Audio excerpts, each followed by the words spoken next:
నూతన జీవితం మనమే ఈ లోకములో క్రీస్తు సృష్టి ఉన్నాము. ఇదిగో క్రీస్తు యేసునందు నూతన సృష్టిగా నిలిచి ఉందుము. ఇదిగో క్రీస్తు యేసునందు నూతన సృష్టిగా నిలిచి ఉందుము. పాతవన్నీ గతించి పోయెను, లోకమంత కొట్టుకొని పోయెను. పాతవి గతించి నిలిచి ఉండెను, అది ఏ పరిశుద్ధాత్ముడు. క్రీస్తు యేసు నామము నిలిచి ఉండెను, అది ఏ పరిశుద్ధాత్ముడు, అది ఏ పరిశుద్ధాత్ముడు. ఇదిగో క్రీస్తు యేసు నందు నిలిచి ఉందుము. ఇదిగో క్రీస్తు యేసు నందు నూతన జీవితం.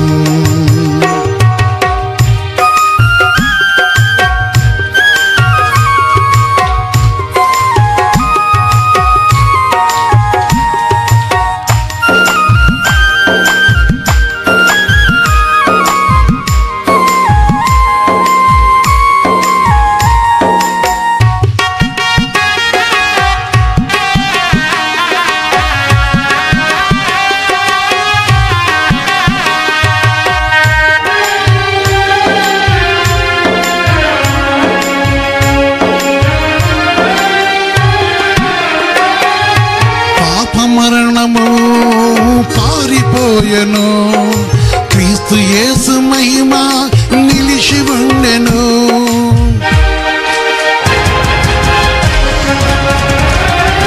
పాప మరణ నియమము పారిపోయెను, క్రీస్తు యేసు మహిమ నిలిచి ఉండెను. నూతన కీర్తనతో పాడుతుండెను, హల్లెలూయా స్తుతిగానం చేచెదను.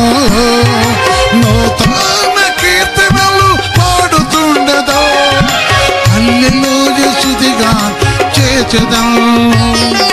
హల్లెలూయా స్తుతిగానము చేచెదను. ఇదిగో క్రీస్తు యేసు నామము నిలిచి ఉండెను.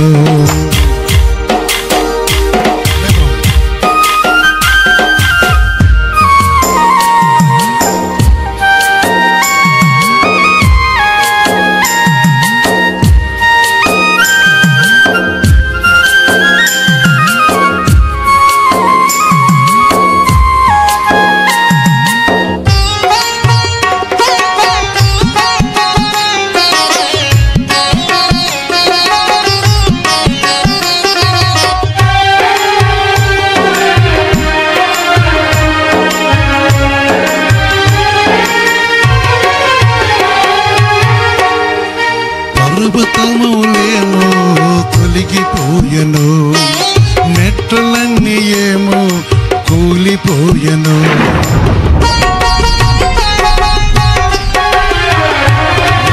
పర్వతములు ఏమో తొలగిపోయెను, మెట్లన్నీ ఏమో కూలిపోయెను. ప్రభు యేసు నడిపించే మార్గములో, ప్రభు యేసు ప్రతిష్ఠించిన మార్గములో ఆనంద గీతములు పాడదా, ఆనందముతో బ్రతికదం. ఆనంద గీతములు పాడదా, ఆనందముతో బ్రతికదం. నా ప్రభువు వడిలో తాగిదా, నా ప్రభువు వెలలో నిలిచెదను. ఇదిగో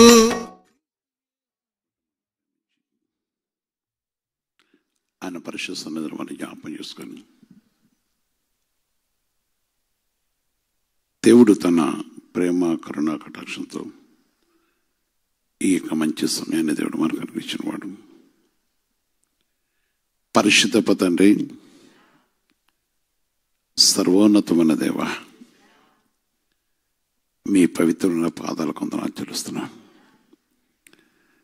మీరు పరిశుద్ధులు, పరిశుద్ధులు, పరిశుద్ధులు.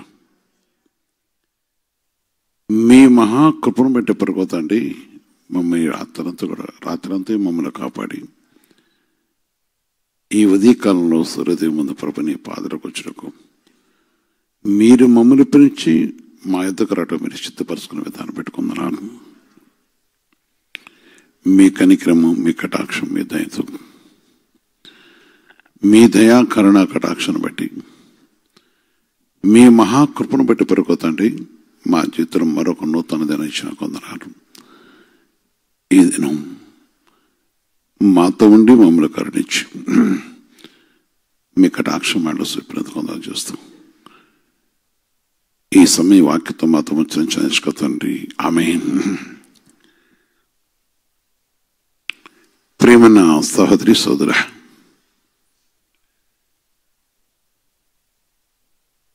దేవుని పరిశుద్ధమైన నామను బట్టి దేవుడు మన ప్రేమించి తన కృపతో మన వెళ్ళ తన కటాక్షించి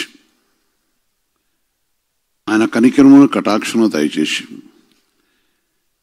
రాత్రంతా మన కాపాడిన తండ్రి కదా, ఆయన కటాక్షం మనతో ఉంచాడు. ఈ మాట మరీ మరీ ఎందుకంటే దేవుని కటాక్షంతోనే ప్రతి మనిషి కూడా ప్రతి మనిషి కూడా క్షేమంగా ఉండటకు తన కలగజేస్తున్న మహాకనికరము. ఈ విషయాన్ని మొదటగా మనం తెలుసుకోవాలి. ప్రియమైన సహోదరి సహోదర, ప్రభువునందు తన కృపలో తన కనికరముతో మనకనిచ్చిన రక్షణ బట్టి కానీ మనకిచ్చిన మహాకృపను బట్టి, ఎందుకంటే ఆయన మనకు సమీపమైన దేవుడు, మన ప్రేమిస్తున్న దేవుడు. ఈ ఉదయకాలము చాలా మంది వ్యక్తిగతంగా చాలా పెందరకటల విషయం మొరపెట్టేవారు, లేక కుటుంబం కోసం అంగలార్చేవారు, దైవ సన్నిధి కోసం ఎదురు చూసేవారు. పరిశుద్ధమైన దేవుని యొక్క సన్నిధిలో మనం విషయాన్ని చూస్తున్నప్పుడు ఆయన ప్రేమ, కరుణ, కటాక్షం అనేది ఆయన మన మధ్య నిరూపించిన వాడు. దేవునితో నిలిచిన వారిని, ఆయన కోసం కనిపెట్టుకున్న వారిని, ఆయన మాట మీద లక్ష్యం ఉంచేవారిని ఆయన అన్నడు కూడా దాటిపోయేవాడు కాదు. ఎందుకంటే ఆయన న్యాయం తీర్చే దేవుడు.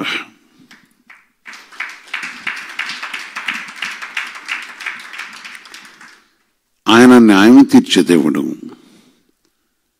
వారెవరైనా కావచ్చు. దేవుని కోసం కనిపెట్టుకునే వారిని ఆయన తప్పకుండా వారి న్యాయం తీర్చే దేవుడు. యెషయా గ్రంథం దేవుని వాక్యం మనం చూస్తున్న దీని యొక్క అంశం మనం చూస్తే, యెహోవా న్యాయం తీర్చే దేవుడు, ఆయన నిమిత్తము కనిపెట్టుకున్న వారందరూ ధన్యులు. యేసుక్రీస్తు రక్షణ మహిమ కలుగాక. ఈ ఉదయకాలంలో వాగ్దానం చేస్తున్నవాడు, దేవుని యొక్క మాటలను నమ్మిన ప్రతి వారి వల్ల న్యాయం తీర్చే దేవుడు. యెషయా గ్రంథము 30 అధ్యాయంలో చూస్తున్నప్పుడు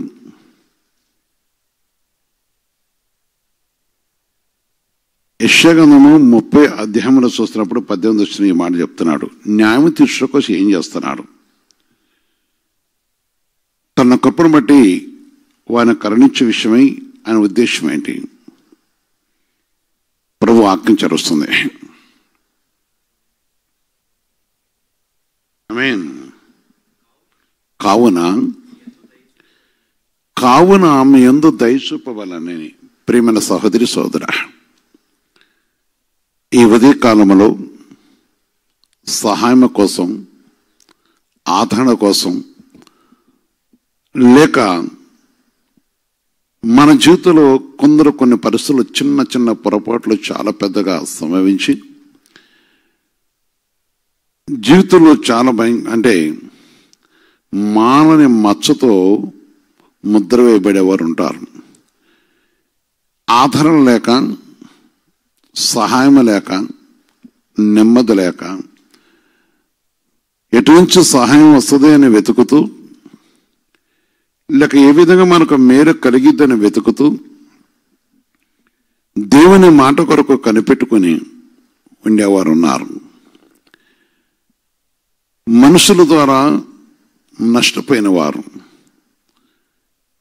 ఈ ఉదయ కాలంలో నేను కొన్ని విషయాలు నేను చూసినప్పుడు కూడా కొందరు మనుషులపై ఆధారపడినప్పుడు జరిగిన నష్టం ఏంటో, లేక వారెవరైనా కొంత సమీపస్తులు అయినను కొన్ని సమయంలో చూస్తున్నప్పుడు పరిశుద్ధాత్మని దుఃఖపట్టేవారిని చూస్తుంటాం. దేవుని యొక్క మాటను బట్టి మనం గ్రహిస్తే, లేక దేవుని యొక్క వాగ్దానం, దేవుని యొక్క నాన్న బట్టి చూస్తున్నప్పుడు మనకి ఆదరణ దొరకని విషయం. సహోదరి, మనము దేవుడు ఎవరో వెరగకొని బ్రతుకుతున్నప్పుడు న్యాయం తీర్చే దేవుడి దగ్గరకు వచ్చాం. అందుకే ఇక్కడ అంటున్నాడు, కావున మీ యందు దయ చూపవలనని యెహోవా ఆలస్యం చేయుచున్నాడు.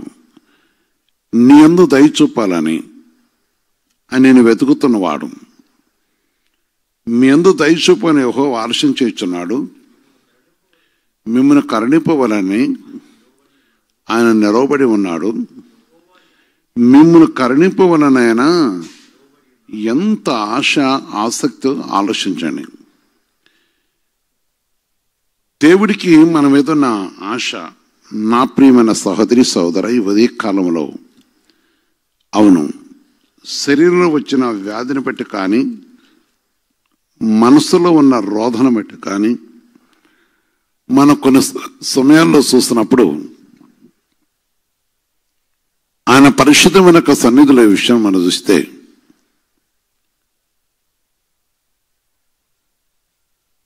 మనకున్న బాధను బట్టి చాలా మంది ఉదయకాల్లో నిరాశ చెందుతూ ఉంటారు. భవిష్యత్తు ఏంటి? దేవుని వెతకటం కావాలి. దేవుని కోసం వెతుకుతూ ఉన్నవారు ఉన్నారు, దేవుని మాట కోసం వెతికేవారు ఉన్నారు. ఆలోచించాలి. పరిశుద్ధాత్మ దేవుని మాట మనం గైకొంట కోసం మనం ఆశించాలి. న్యాయం తీర్చే దేవుడు ఇక్కడ ఎందుకు అంటున్నాడంటే, మిమ్మల్ని కరుణింపవలనని ఆయన నిలవబడి ఉన్నాడు. ఈ విషయం నీకు తెలుసా? దుఃఖకాంతులైన వారు కావచ్చు, ఒక్కడ మనకు అన్ని విషయాలు కూడా ఉండి కూడా కొన్నిసార్లు మనకు న్యాయం జరగకపోవచ్చు. కానీ దేవుడు చదివిస్తున్న మాటను బట్టి చూస్తే నిన్ను కరుణించవాలని ఆయన నిలవబడి ఉన్నాడు. ఎందుకంటే ఆయన న్యాయం తీర్చే దేవుడు. తన కృపతో నిన్ను కలుసుకునే దేవుడు. తన కటాక్షానికి దయచేసి నిన్ను కరుణించేవాడు. తన పరిశుద్ధ నామను బట్టి నీకు సహాయం చేయటకు నిరీక్షణ దేవుడు. అందుకనే నిలవబడి ఉన్నాడు, నీకు సహాయం చేయాలని. ఆలోచించు. నువ్వెవరినో కాదు వెతికేది, యేసయ్యను వెతుకు.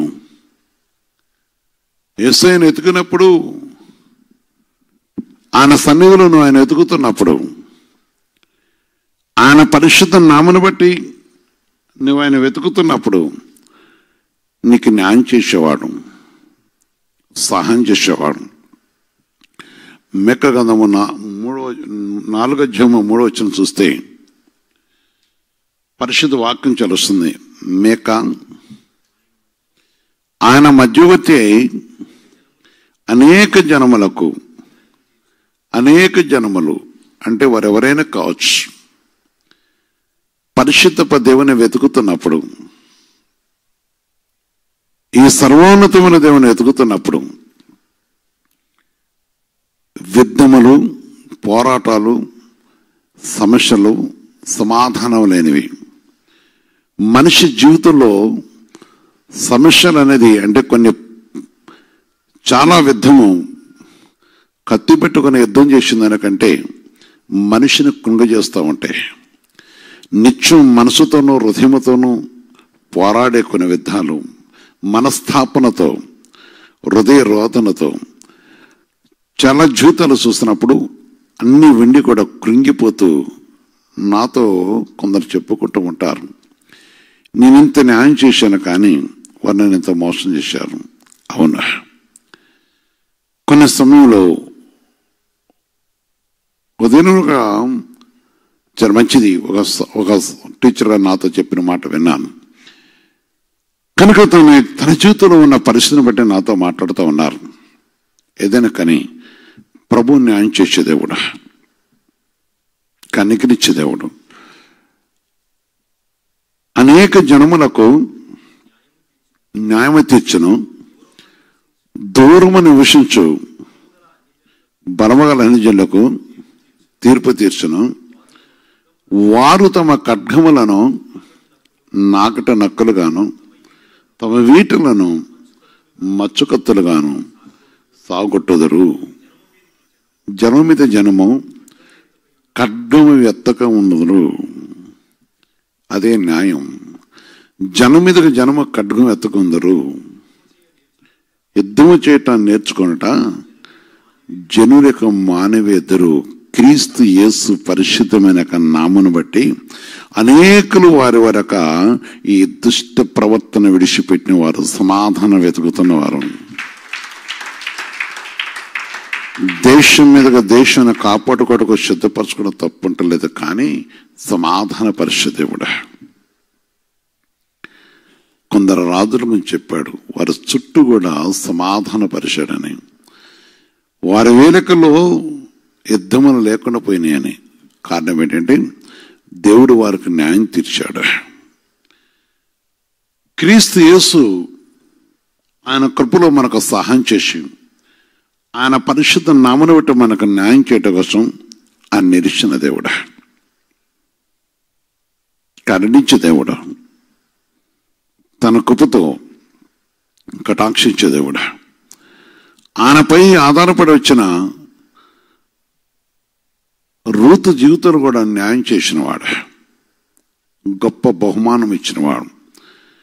దేశం విడిచి తనున్న దేశాన్ని విడిచిపెట్టి తనున్న మరి సుజన్ను విడిచిపెట్టి బెత్లెహేం వచ్చింది. దేవుడు తనకు గొప్ప న్యాయం చేశాడు, న్యాయం తీర్చాడు.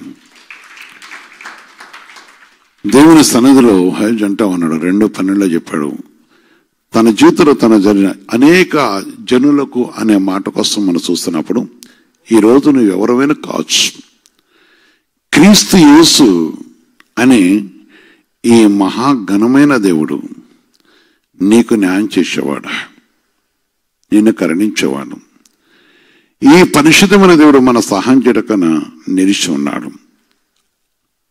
ఆయన యెహోవా నువ్వు నీకు చేసిన దానికి, యెహోవా నీవు చేసిన దానికి ప్రతిఫలం ఇచ్చను. ఇశ్రాయేలు దేవుడైన యెహోవా రెక్కల కింద సురక్షితంగా ఉండినట్లు నీ వచ్చితివి. ఆయన నీకు సంపూర్ణ బహుమానం ఇచ్చను, నీకు న్యాయం చేసేవాడు. మేన్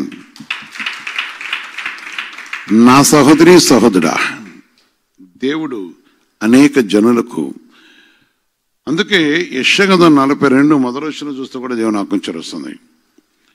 యెషయా 42 మొదటి వచనంలో చూస్తున్నప్పుడు ప్రభు వాక్యం చేరుస్తుంది. నేను వెళ్ళాను, ఇదిగో నేను ఆదుకున్న నా సేవకుడు, నేను ఏర్పరచుకున్నవాడు. ఇదిగో నేను ఆదుకున్న నా సేవకుడు,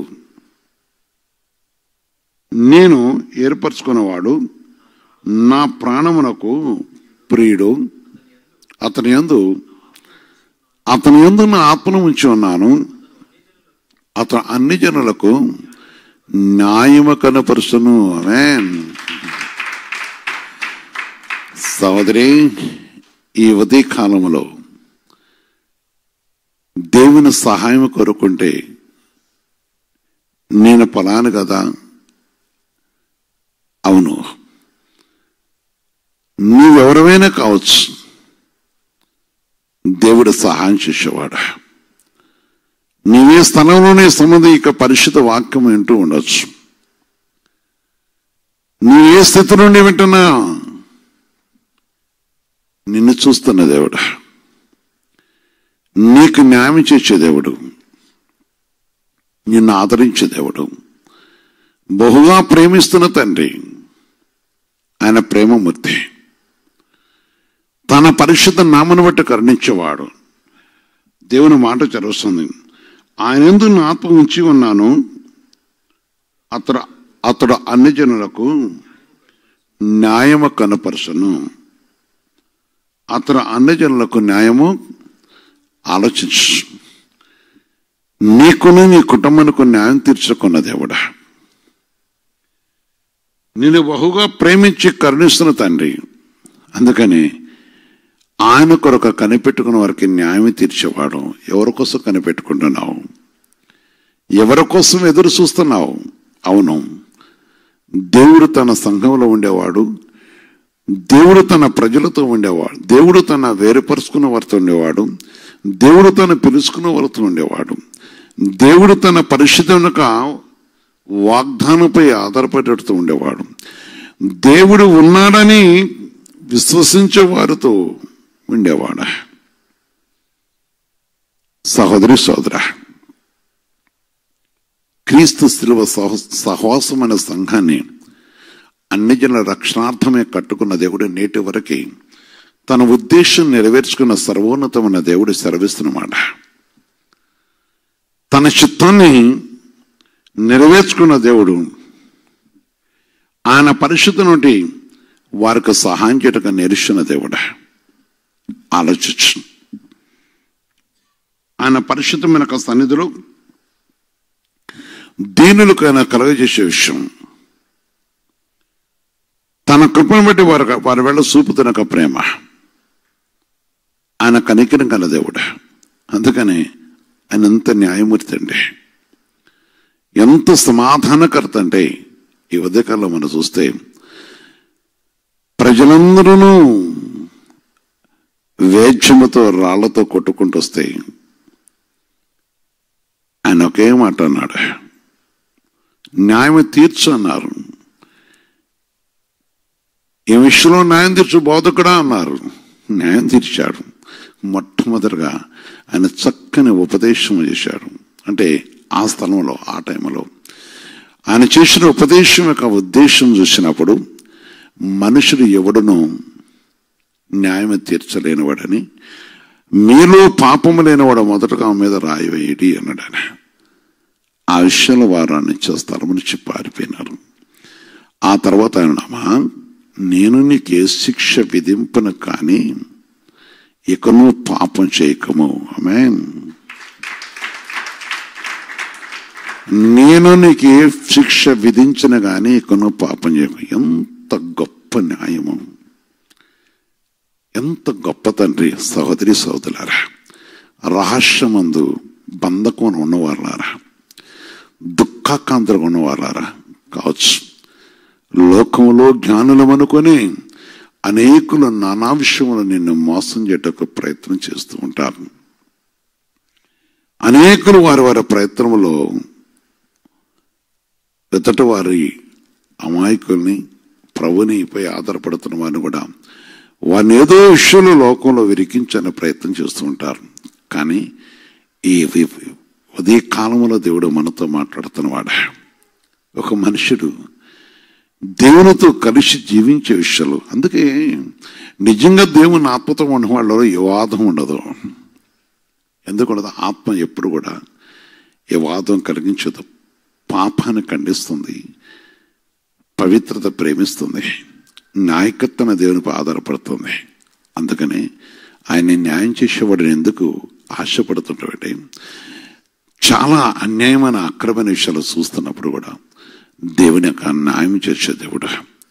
వాటిని ఖండించేవి ఖండిస్తాను, ప్రభు కోసం కనిపెట్టుకుని కనిపెడతాను. నా ప్రియమైన సహోదరి సోదర, దేవుని పని, దేవుని నామను, దేవుని మహిమను మనం ఎప్పుడైతే మన దృష్టిలో స్థిరపరచుకుంటాడో దేవుడు మనకు న్యాయం చేసి కనిపించేవాడు. అందుకని ఇక్కడ పరిశుద్ధ వాక్యంలో, దేవుని వాక్యంలో చూస్తున్న వాక్యం చేస్తుంది కనుక ఆయన తప్పక న్యాయం చేయటం ఇష్టపడుతున్నాడని ప్రభు వాక్యం చేస్తుంది కనుక విషయాన్ని జ్ఞాపేసుకొని ఈ ఉదయ కాలంలో దేవుని వాక్యం వింటున్న నా ప్రియమైన సహోదరి సోదర, నీ విడల న్యాయం చేసేవాడు. యెషయా 61 చూస్తే 8వ వచనం దేవుడు ఎలా అనగా, న్యాయం చేయట యెహోవానకు నాకు ఇష్టము. ఆమేన్.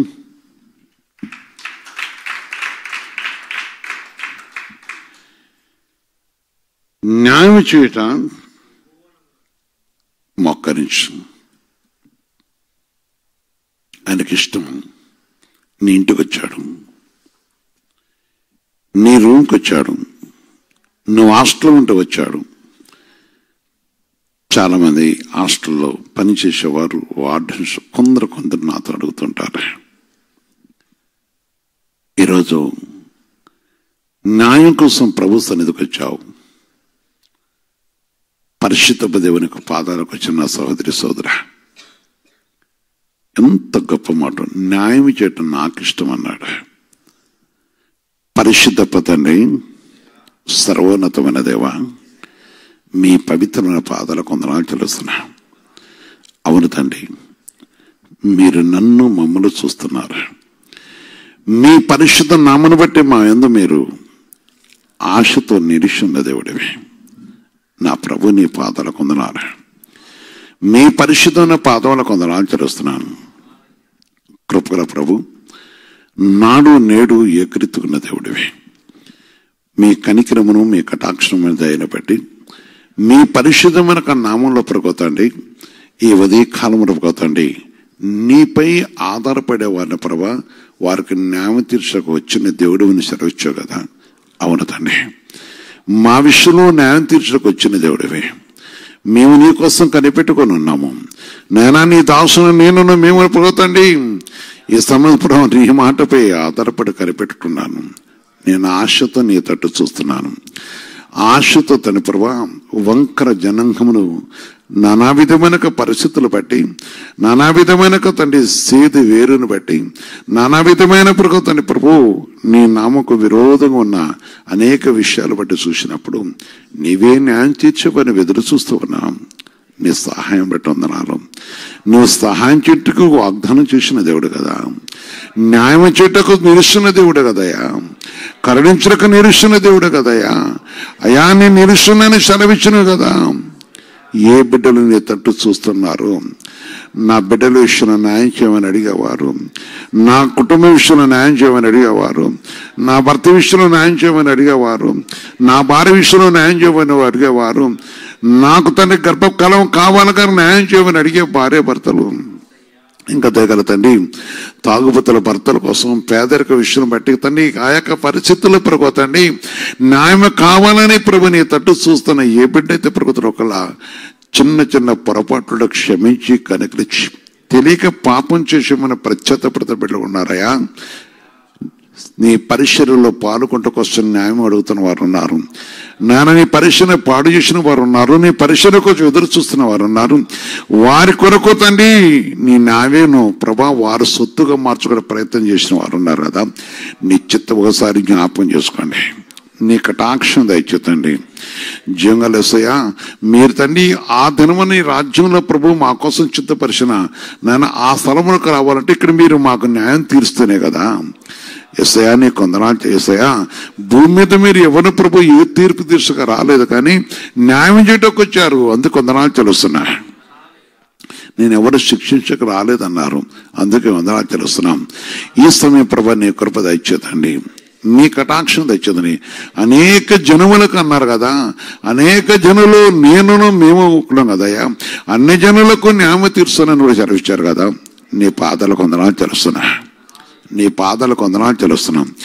ఏ బిడ్డలైతే నీ తట్టు ఈ ఉదయకాలంలో చూస్తున్నారో, ఈ స్వరం వింటున్న గ్రామాలు కానీ, ఈ స్వరం వింటున్న పట్టణాలు కానీ, ఈ సమయ ప్రగతండి వారు వారి గృహాలలో ప్రభా న్యాయం కోసం ఎదురు చూస్తున్న బిడ్డలను జ్ఞాపకం చేసుకొని చెప్పుకున్న స్థితిలో ఫోన్ చేసి అడుగుతున్నారు అన్నారు కదా, గృహంలో తినేయకుండా అడుగుతున్నారు అన్నారు కదా, జీవితాల ప్రవర్తన వారు వేసిన రాంగ్ స్టెప్ను బట్టి అడుగుతున్నారు అన్నారు కదా, లేక వారు నాయన కొన్ని విషయాలు బట్టి ప్రభు నేను నీ దగ్గర న్యాయం అడుగుతున్నారు అన్నారు కదా.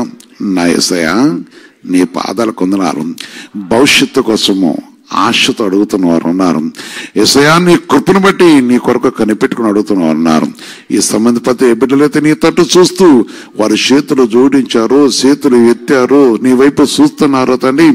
భవిష్యత్తు నాయన కదా తండ్రి, నాయన జీవనోపాధి కోసం అడిగేవారు ఉన్నారు, వారి వ్యాపార విషయాలు అడిగేవారు ఉన్నారు, నాయనగత రుణబాధను చిడిపెట్టి అడుగుతున్న వారు ఉన్నారు.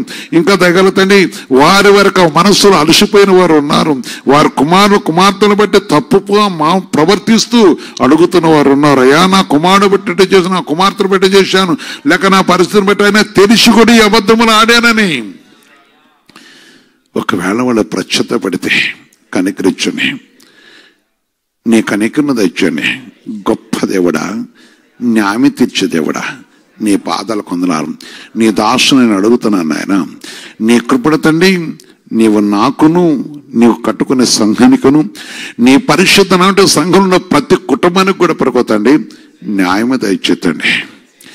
వారి వారి నామ రక్త సందులు బంధుమిత్రులు ఎందరో చీకట్లను, అక్రమలను, దుర్నీతులను, పాపములను, దుష్టక్రియలతోనూ లోకమే శాశ్వతం అనుకొని నీ మార్గును మరిచిన వారు ఉన్నారు కదా, నీ నామం విరిగి కూడా నీ చిత్తం నెరవేర్చలేని ఉన్నారు కదా. నీ చిత్తం మీద ప్రకొత్తండి. లోకంలో నాయన ఈ లోకంలో ప్రకొత్తండి మమ్మల్ని నియమించుకున్న దేవుడివి. ఒకసారి వారిని కూడా జ్ఞాపం చేసుకుని వారికి రక్షణ వారు మనసు దయచేసి న్యాయం కోసం ఎదురుస్తున్న బిడ్డలకు సహాయం చేద్దండి. న్యాయం కోసం ఎదురు బిడ్డలకు సహాయం చేద్దండి. సంఘంలో ఆ విధ ప్రభా ప్రతి కుటుంబాన్ని కూడా దయచేద్దండి. వారి రక్తసందులకు దయచేద్దండి. ఆయన ప్రజెంట్ మేమన్నా నాయన క్రీస్తు సంఘములు న్యాయం తీర్స్తూ మా మీద ఉన్న ప్రతి విధమైన వాదనను తొలగించి వ్యాజ్యమును విడిపించి మీరు మాకు న్యాయం చేసి కనికరించండి. నేను సకల జనాదల గొలుకొత్త సీయుని నివాసకుండా ఆశతో పడుకోతండి. న్యాయం తీర్చే దేవుడు అని వ్యాధిని బట్టి, బాధను బట్టి, కష్టం బట్టి, విరుకుని బట్టి, కుటుంబ సమస్యలు బట్టి, భర్తలకు వివాదాలను బట్టి ప్రభుత్వండి, దేహకు రోగ విధానాన్ని బట్టి ప్రభు, ఇంకా నానా విధానాలు పోతే ఆర్థిక విధానాన్ని బట్టి సహాయం కోసం నిన్ను అడగడానికి వచ్చిన వారు ఉన్నారు కదా. ఇదిగో ప్రజెంట్ ప్రభుని సన్నిధులు సకల జనాదల గొలుకొత్త నివాసులు ఈ ఉదయ కాలములో నిన్ను వెతుకుతున్న బిడ్డలు కూడా ఉన్నారు కదా. ప్రతి వారికి న్యాయం తెచ్చుతండి. గర్భిణీ స్త్రీల సుఖమైన ప్రసన్న కోసం, గర్భఫలం కోసం వెతికేవారు, భార్య భర్తల మధ్య వివాదములతో ఉన్నవారు, ఇంకా రకరకాల విషయాలు చూస్తూ ఉన్నాం. సంఘములో ఏ షేదువేరు లేకుండా సహాయం చేతండి. సహవాసంలో షేదువేరుగా మార్చబడిన ప్రతి షేదువేరుని ఉంచే దేవుడు కాదు కదా. నువ్వు సహాయం చేసే దేవుడివి, కరుణించే దేవుడివి.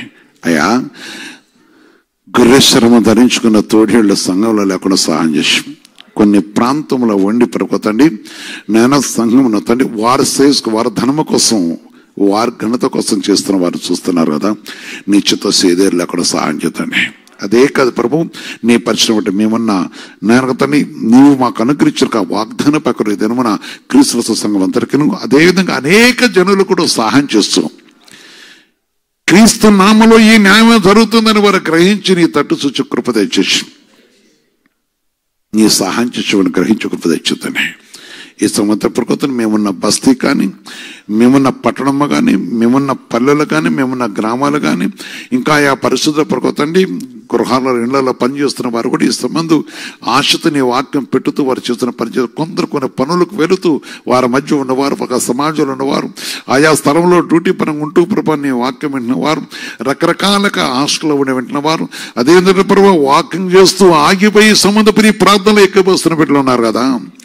వారిని కూడా జ్ఞాపకం సకల జనులు అన్నారు కనుక నాన్న వారి కత్తులను వేటలను నాకటక్కులుగా అనగా వారి కక్షలో కలహములో జ్ఞానం తొలగించి సమాధాన పరిష సర్వోన్నతమైన తండ్రి ఏ బిడ్డలు ఏ విషయంలో ఏ కుటుంబంలో తండ్రి కక్షలు ఉండే తొలగించి సమాధాన పరచండి. కనికరం తెచ్చుతండి. నీ కృపతో సహాయం తెచ్చుతండి. నీ పరిశుద్ధన ఉంటే న్యాయం దయచేతండి. సంఘంలో ప్రభుత్వం నిరీక్షణ దేవుడా, నీ కృప దయచేసి కనుకరించండి. నీ కృపల సన్నిధి మాకు అనుకరించి కటాక్షించండి. నీ విలువైన రెక్కల చోట మరుపరుచుకోండి. అదేవిధంగా ప్రభుత్వండి నీ పరిశుద్ధ నామను బట్టి మా తెలుగు రాష్ట్రాలు కూడా యాపేసుకుంటూ ప్రత్యేకించి ప్రభు ప్రతి బిడ్డకి సహాయం దయచేసి రక్షణ దయచేతండి. రక్షణ మార్మర్శ తెచ్చండి. మా దేశమంతడు కూడా దయచేతండి. ఎస్ఐయా, ఈ దినం ఎంతమంది అన్యాయమైందో నా బ్రతుకు అనుకుంటున్నారో వారికి కొన్ని ఆరు తట్టు తిరిగి కృప కూడా తెచ్చుతండి. ఒకవేళ దేవుడు ఏడని వెతుకుతుంటే ఈ స్వరం వారికి వినిపించండి. సహాయం తెచ్చుతండి. మీ స్వరం వినిపించి వారితో మాట్లాడండి. శావుకులను జ్ఞాపం చేసుకోండి. న్యాయమైన రీతిలో నీ పనిలో పాల్గొన్న కృప తెచ్చుతండి. నీ చిత్తాన్ని నెరవేర్చుకుంటూ కొందరు కొన్ని ఉద్దేశాల పక్కన తండ్రి సంఘంలో కూడా భిన్నంగా ఉన్నవారు ఉన్నారు కదా. నీ కృపను అయితే నీ చిత్తం అయితే నీ ఆపకై నాయన నీ పరిశుద్ధ నామకు లోపల కృప తెచ్చుతండి. నీ చిత్తానుసారం నీ పనిలో ప్రబంధం కొనసాగ కృప తెచ్చింది. సేవకులను సంఘ పెద్దలు కూడా కరుణించండి. ఏ కుటుంబానికి ఏ న్యాయం కావాలో దయచేయండి ఆయన. సంఘ ప్రతి సహాయం చేతండి. ఈ స్థలంకి వచ్చే ప్రతి వారికి నీ న్యాయం తెచ్చేతండి. నీ కృపను బట్టి ప్రభను కటాక్ష వృద్ధాపులు ఉన్న బిడ్డలు కూడా దయచేస్తున్నా. తల్లిదండ్రుల వారు కూడా జ్ఞాపం చేసుకోండి.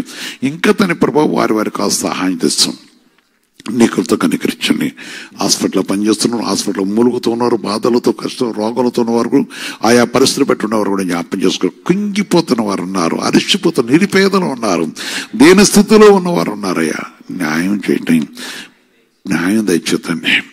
ప్రజలతో వెన్నెక చేయబడ్డ ప్రజాప్రతినిధులను బట్టి అన్యాయం జరగకుండా సహాయం చేతండి. ప్రజలకు మేలు కలుట కూడా దయచాను ఆయన. వారి తండ్రి మంత్రములకు తీర్మానంలో ప్రజలకు న్యాయం కలుట సహాయం చేతండి. మమ్మలను మీ సంఘమును నీ సంఘాయన నిన్ను ప్రేమిస్తున్న బిడ్డలు న్యాయాధిపతులు న్యాయగత ప్రజలు వెనక చెప్పేటప్పటికోతండి వారికి కూడా మీరు సహాయం చేసి కనికరించి కటాక్షించండి. మా కృప తెచ్చండి. మా దేశ సరిహద్దులోనే కాపుదలు తెచ్చండి. రక్షణ బట్టలని సాధనపరచుకోండి. అయా దేశం కాపుదలు తెచ్చండి. దేశ పరిపాలకులు ఎంత నాయనగతండి ప్రజలతో వెనక్కిపడే వారు ప్రజలకు అన్యాయంగా తండ్రి వారు స్వార్థం కోసం చేయకుండా సహాయం చేసి న్యాయంగా తండ్రి నీ సన్నిధికి అడ్డు కాకుండా సహాయం చేతండి. శిరుషత్తు నీ తట్టు తిరిగి కృప తెచ్చండి. అయా నీ కృప తెచ్చాను ఆయన. నేను నీ రాజ్యమున కట్టుకున్న ప్రతి అధికారిని సాధనపరచుకోండి. దేశంలో ఉన్న లంచకుండా తన నీ పరిశ్రమ మీరు లైఫ్ పరిశ్రమ నీ కృత మాకు న్యాయం చేసి అనేక ప్రజల మధ్య జరుగుతున్న న్యాయమును చిడిపించి ఈనాడు నీ దాసం నాకును మాకు కూడా నీ ఆత్మ ద్వారా ప్రగతండి. ప్రజల మధ్య న్యాయం దయచేస్తూ నీ కృప తెస్తూ అధికారం వద్ద న్యాయం దయచేస్తూ నీ కటాక్షం మాపై నిలిపించి నీ కనికరం దయచేసుకోతండి. నీ కృప సన్నిధి నుంచి కనికరించవని నీ కృపతో ప్రభు దినదేవులతో నడుపుతూ పని చేసుకున్న వారికి కాంట్రా పని చేసిన ప్రతి వారికి కూడా మీరు సహాయం చేసి జాగ్రత్త ప్రయత్నం కూడా సఫలించి న్యాయం చేసి ఈ విధంగా ప్రకొత్తని ప్రతి మనసులో వారు స్టడీ పరంగా నేను స్టడీ పూర్తి చేసుకున్న ప్రకొత్త న్యాయం జరిగించే వారికి జాబ్ పరంగా చేసి ఇంకా అనేక ప్రకొత్తని వారి అక్కలు తీర్చి మీరే నేను న్యాయం తీర్చే దేవుని అన్నారు కదా. అట్టి కృప తండ్రి నాయన నీ దాసం నాకును సంఘమునకు ఈ సరమైన వరకు మా దేశాన్ని కూడా నీ కొరకు కనిపెట్టే ప్రతి వారికి దేశాన్ని కూడా దయచేసి రక్షణ మారుమనసు తెచ్చేసి నీ కృత కరుణించి కటాక్షించమని యేసుక్రీస్తు నామమున ప్రార్థించి వేడుకొస్తున్నాను తండ్రి. ఆమేన్, ఆమేన్, ఆమేన్.